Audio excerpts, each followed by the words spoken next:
Why did the United States attack Libya, Iraq, Afghanistan, and Yemen? Why are U.S. operatives helping to destabilize Syria? And why is the United States government so intent on taking down Iran, in spite of the fact that Iran has not attacked any country since 1798? And what's next? What are we headed for? When you look at the current trajectory that we're on, it doesn't make any sense at all if you evaluate it based on what we're taught in school. And it doesn't make any sense if you base your worldview on the propaganda that the mainstream media tries to pass off as news. But it makes perfect sense once you know the real motives of the powers that be. In order to understand those motives, we first have to take a look at history. In 1945, the Bretton Woods Agreement established the dollar as the world reserve currency, which meant that international commodities were priced in dollars. The agreement, which gave the United States a distinct financial advantage, was made under the condition that those dollars would remain redeemable for gold at a consistent rate of $35 per ounce. The United States promised not to print very much money, but this was on the honor system, because the Federal Reserve refused to allow any audits or supervision of its printing presses. In the years leading up to 1970, expenditures in the Vietnam War made it clear to many countries that the U.S. was printing far more money than it had in gold. And in response, they began to ask for their gold back.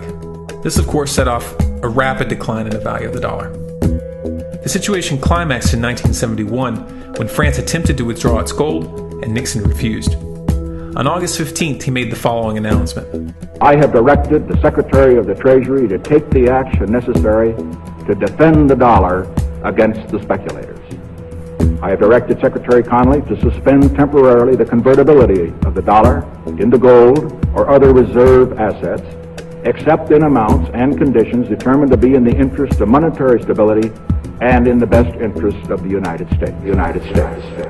This was obviously not a temporary suspension, as he claimed, but rather a permanent default. And for the rest of the world who had entrusted the United States with their gold, it was outright theft. In 1973, President Nixon asked King Faisal of Saudi Arabia to accept only U.S. dollars as payment for oil and to invest any excess profits in U.S. Treasury bonds, notes, and bills. In return, Nixon offered military protection for Saudi oil fields. The same offer was extended to each of the world's key oil-producing countries, and by 1975, every member of OPEC had agreed to only sell their oil in U.S. dollars. The act of moving the dollar off of gold and tying it to foreign oil instantly forced every oil-importing country in the world to start maintaining a constant supply of Federal Reserve paper. And in order to get that paper, they would have to send real physical goods to America. This was the birth of the petrodollar. Paper went out, everything America needed came in, and the United States got very, very rich as a result. It was the largest financial con in recorded history.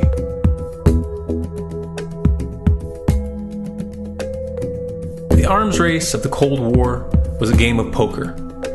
Military expenditures were the chips, and the U.S. had an endless supply of chips. With the petrodollar under its belt, it was able to raise the stakes higher and higher, outspending every other country on the planet, until eventually U.S. military expenditures surpassed that of all other nations in the world combined. The Soviet Union never had a chance. The collapse of the communist bloc in 1991 removed the last counterbalance to American military might. The United States was now an undisputed superpower with no rival.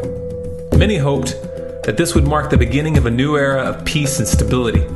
Unfortunately, there were those in high places who had other ideas.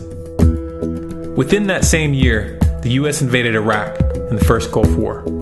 And after crushing the Iraqi military and destroying their infrastructure, including water purification plants and hospitals, crippling sanctions were imposed which prevented that infrastructure from being rebuilt. These sanctions, which were initiated by Bush Sr. and sustained throughout the entire Clinton administration, lasted for over a decade and were estimated to have killed over 500,000 children. The Clinton administration was fully aware of these figures. We have heard that 500,000 children have died. I mean, that's more children than died in Hiroshima. And you know, is the price worth it? I think this is a very hard choice, but we think the price is worth it. Miss Albright, what exactly was it that was worth killing 500,000 kids for? In In November of 2000, Iraq began selling its oil exclusively in euros. This was a direct attack on the dollar and on U.S. financial dominance, and it wasn't going to be tolerated. In response, the U.S. government, with the assistance of the mainstream media, began to build up a massive propaganda campaign claiming that Iraq had weapons of mass destruction and was planning to use them. In 2003, the U.S. invaded, and once they had control of the country, oil sales were immediately switched back to dollars. This is particularly notable due to the fact that switching back to the dollar meant a 15 to 20% loss in revenue due to the euro's higher value. It doesn't make any sense at all unless you take the petrodollar into account. So I came back to see him a few weeks later, and by that time we were bombing in Afghanistan. I said, "Are we still going to war with Iraq?" And he said, "Oh, it's worse than that." He said, he reached over on his desk, he picked up a piece of paper, he said, I just got this down from upstairs, meaning the Secretary of Defense's office today, and he said, "This is a memo that describes how we're going to take out 7 countries in 5 years, starting with Iraq and then Syria, Lebanon, Libya, Somalia, Sudan, and finishing off Iran. Let's take a look at the events of the past decade and see if you see a pattern. In Libya, Gaddafi was in the process of organizing a bloc of African countries to create a gold-based currency called the dinar, which they intended to use to replace the dollar in that region. US and NATO forces helped destabilize and topple the Libyan government in 2011, and after taking control of the region, US armed rebels executed Gaddafi in cold blood and immediately set up the Libyan central bank. Iran has been actively campaigning to pull oil sales off of the dollar for some time now, and it has recently secured agreements to begin trading its oil in exchange for gold. In response, the US government, with mainstream media assistance, has been attempting to build international support for military strikes on the pretext of preventing Iran from building a nuclear weapon. In the meantime, they established sanctions which US officials openly admit are aimed at causing a collapse of the Iranian economy. Syria is Iran's closest ally, and they are bound by mutual defense agreements.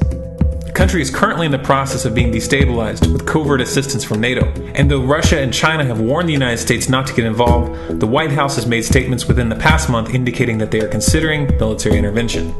It should be clear that military intervention in Syria and Iran isn't being considered. It's a foregone conclusion, just as it was in Iraq and Libya. The US is actively working to create the context which gives them the diplomatic cover to do what they already have planned. The motive for these invasions and covert actions becomes clear when we look at them in their full context and connect the dots. Those who control the United States understand that even if a few countries begin to sell their oil in another currency, it will set off a chain reaction and the dollar will collapse.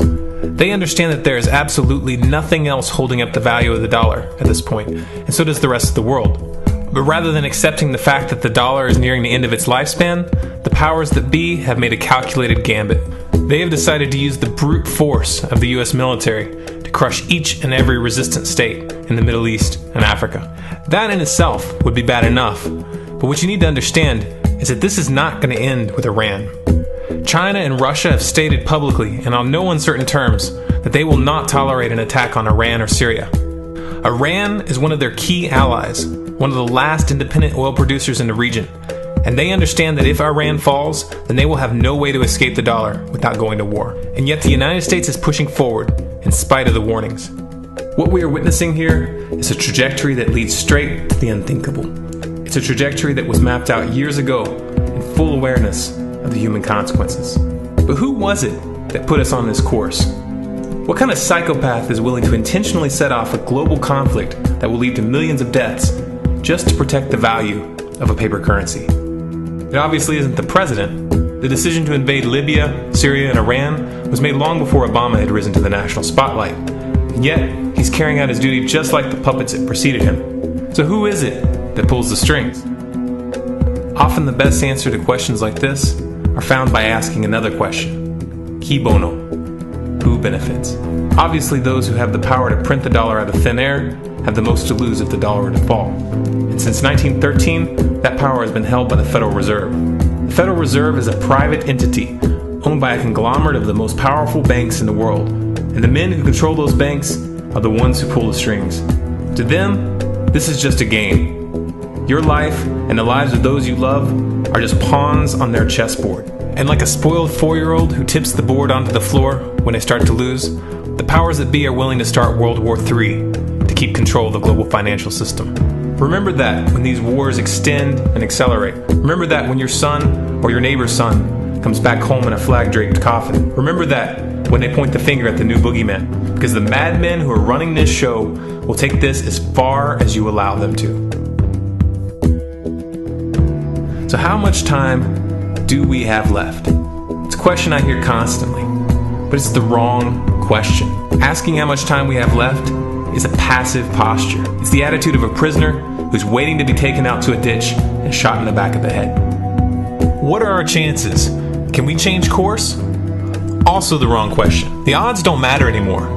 If you understand what we're facing, then you have a moral responsibility to do everything in your power to alter the course that we're on, regardless of the odds. It's only when you stop basing your involvement on the chances of success that success actually becomes possible. To strip the ill-begotten power from the financial elites and to bring these criminal cartels to justice will require nothing less than a revolution. The government is not going to save us. The government is completely infiltrated and corrupt to the core.